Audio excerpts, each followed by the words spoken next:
Today's 2-minute tip looks at the difference between quoting directly from the text that you've read and paraphrasing that text into your own words. When you quote directly, you're using the exact same words of the person you've read. You're handing your text over to them to let them speak for a while.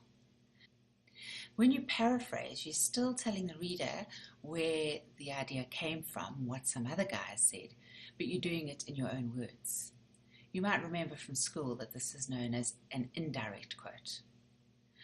Of course, in either case, you still reference where the idea came from, regardless of whether it's a direct quote or paraphrased.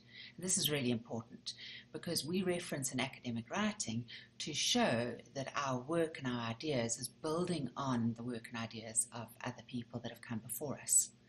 And to be honest, our claims wouldn't be taken very seriously if we made them without some kind of reference to prior research.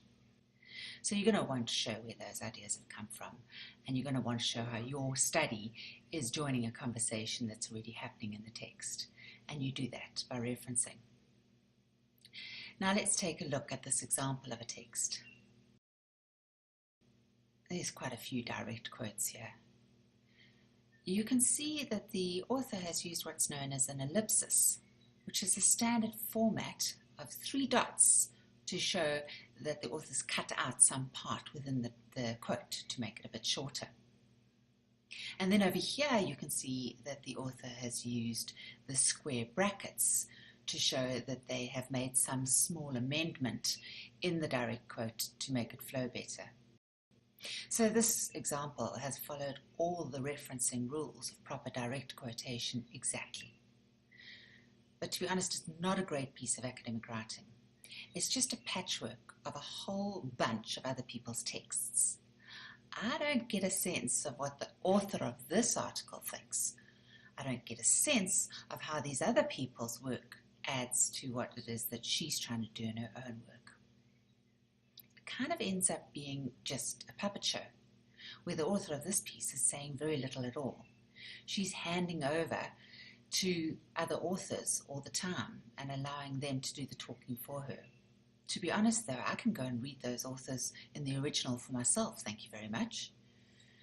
I'm much more interested in seeing how this author is drawing on that research to build new ideas and new claims.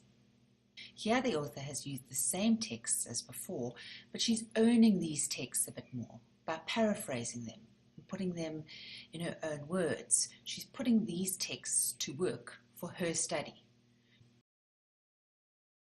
And there's nothing wrong with using direct quotes. You just need to be careful about where you're using them and why you're using them, and don't use too many of them. I'm Sue McKenna, and this has been your 2-minute tip.